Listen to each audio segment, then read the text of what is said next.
Julio Sánchez Cristo Oficial. Noticia a esta hora, Juan Pablo, ¿qué tenemos?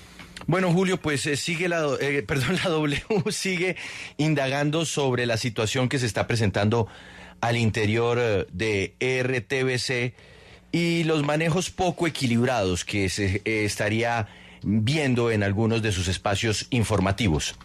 Pues la W ha conseguido una serie de audios que resultan por lo menos perturbadores. Estos audios tienen como protagonista a María Cristina Estupiñán, quien desde hace algunos meses es la presentadora principal del espacio La Señal de la Mañana, que es un informativo que va tanto en Radio Nacional como en canal institucional en simultánea todas las mañanas y a través del cual se registra la actualidad informativa del país. El primer audio, Julio, ocurrió cuando una delegación de la oposición viajó a Washington para reunirse con el secretario general de la OEA, el señor Almagro, y con el fin de expresarle algunas preocupaciones que existen respecto a lo que acontece políticamente en el país. Al cierre del informe, y a pesar de que los micrófonos ya estaban cerrados, quedó un registro de lo que dijo la señora María Cristina Estupiñán. Esto, Julio, lo escucharon en el estudio de televisión de RTBC periodistas, técnicos, camarógrafos, coordinadores y todos en el máster de emisión. Concéntrese bien porque el audio es un tanto deficiente, pero enseguida se lo traduzco. Termina el informe y esto dice. Se lo voy a poner otra vez y le voy a subir un poquito más el volumen para que usted escuche qué fue lo que ella dijo. Pero desde ya se lo anticipo. Ella dice, malparidos payasos de mierda. Escuche otra vez.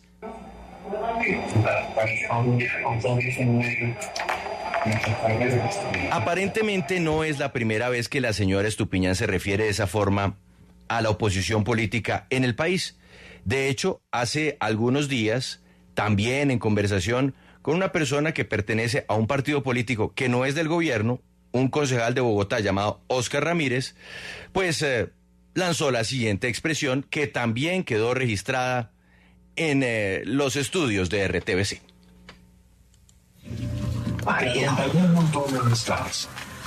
Bueno, ahí se le da campo a la oposición y no podrán quejar. Parido. Ahí se le da un campo a la oposición, no se podrán quejar. Pues en realidad esta es una situación que se ha venido repitiendo no una ni dos, sino muchas veces en RTBC y de lo cual tienen conciencia, como le digo, todos los que hacen parte de ese equipo. Esto le puede dar a usted no solamente una idea de cuál es el ambiente que se vive respecto a la oposición en las salas de redacción de los medios públicos, sino además de la preocupación que existe. Tanto así que ya los periodistas de RTBC le han pedido a Noria Rodríguez, gerente de la entidad, que verifique si la señora y colega María Cristina Estupiñán debe permanecer en su cargo, pero hasta el momento no ha pasado nada. Comienzo saludando al representante Alirio Uribe del Pacto Histórico Integrante, además de la Comisión de Paz. Representante, buenos días.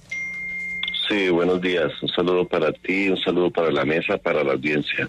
También nos ayudará a analizar estos anuncios el representante Andrés Forero, hace parte del Centro Democrático, un partido de oposición. Representante, buenos días.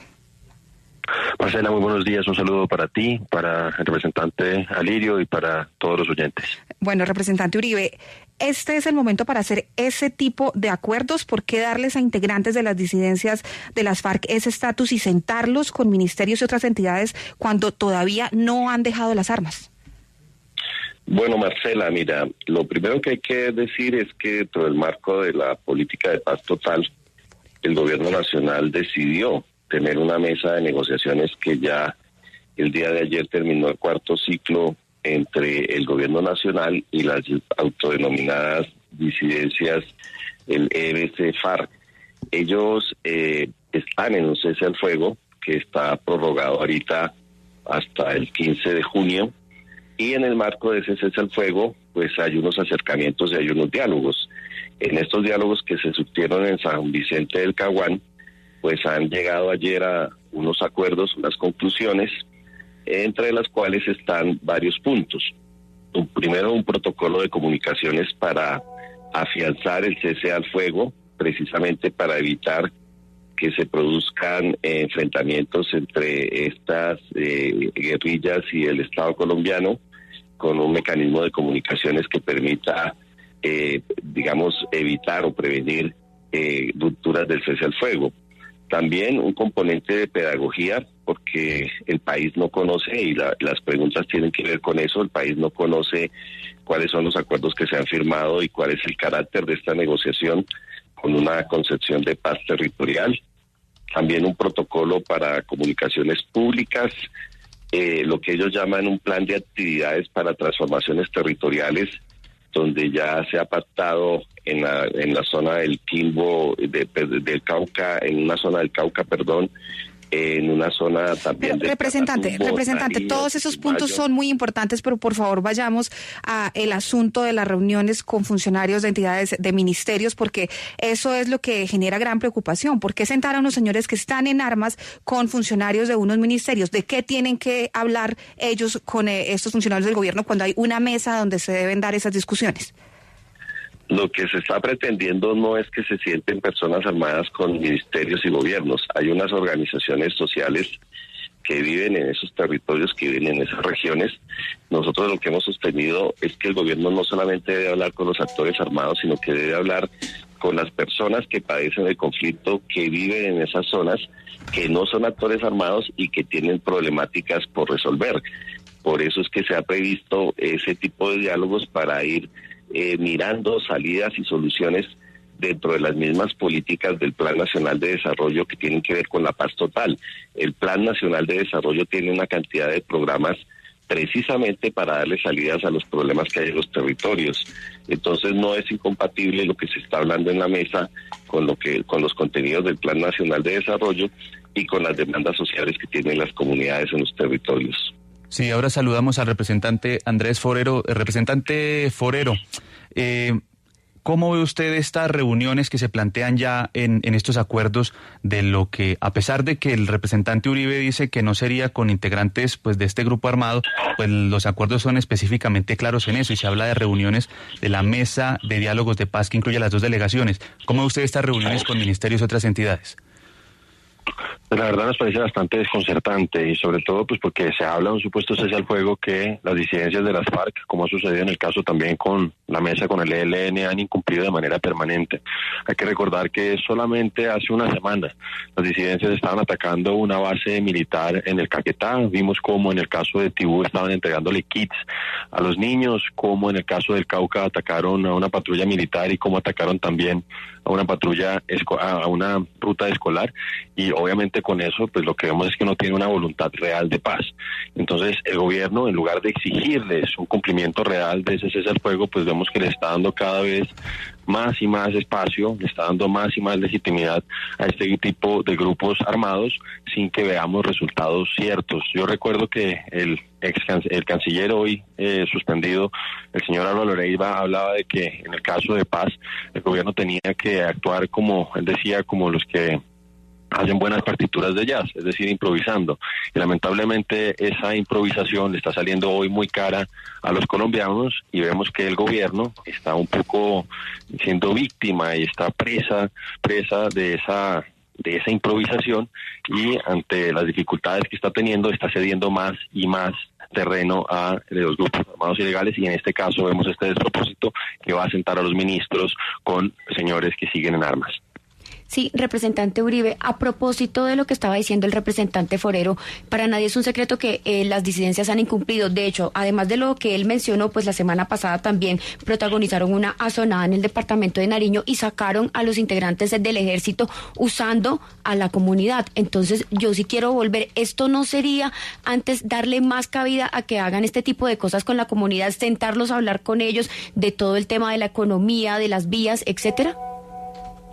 Bueno, las preocupaciones que tiene el representante Forero, que tienes tú, Marcela, pues son las mismas preocupaciones que tenemos todos los colombianos. Yo personalmente he estado también en los territorios, estuve en Arauca y hemos detectado ese problema de que no haya un cese multilateral al fuego.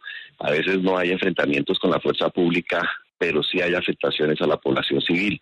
Por eso hay un protocolo e invito a que todos acudamos a ese mecanismo, que es un protocolo de verificación internacional, donde está obviamente pues entidades del Estado, donde está Naciones Unidas, donde está la Conferencia Episcopal, donde están los países acompañantes, el gobierno suizo, el gobierno noruego, y esos mecanismos se activan precisamente porque necesitamos exigirle a los grupos armados que están en negociaciones, no solamente que no ataquen al Estado, no solamente que no ataquen a la fuerza pública, sino que no ataquen a la población civil. Entonces, en eso tenemos una línea clara, una coincidencia total con lo que ustedes están planteando.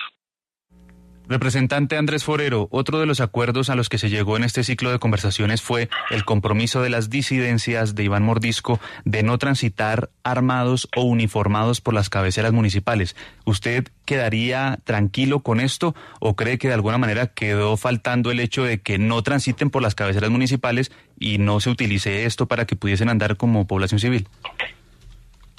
Pues la verdad es que yo no creo mucho en la buena voluntad o en la voluntad de paz de estos grupos armados, precisamente por lo que he dicho que ha sucedido en el último tiempo, donde supuestamente había un cese bilateral del fuego que ellos han incumplido de manera sistemática. Y vuelvo a insistir, están reclutando menores, están atacando, por ejemplo, incluso hasta rutas escolares. Entonces sí, eso pues seguramente quedó en el papel, pero además hay que hacer una precisión. Ahí se habla de que son supuestamente centros poblados donde haya presencia permanente de la policía. Entonces habrá algunos donde ellos posiblemente consideran que no hay presencia permanente de la policía y seguramente pues van a repetirse escenas que hemos visto durante estos últimos meses, repitiéndose a lo largo y ancho del territorio nacional.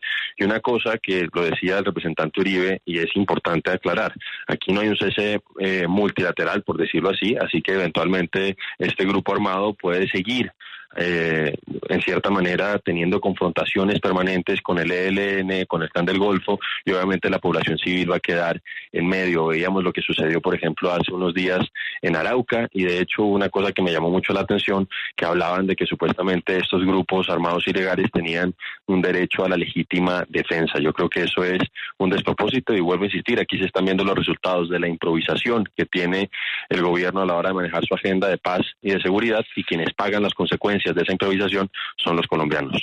Ahí está entonces el debate sobre estos acuerdos con disidencias de las FARC. A los representantes Andrés Forero y Alirio Uribe les agradecemos por su tiempo y les deseamos un feliz día. Acompáñenos en el canal de YouTube @Julio Sánchez Cristo Oficial.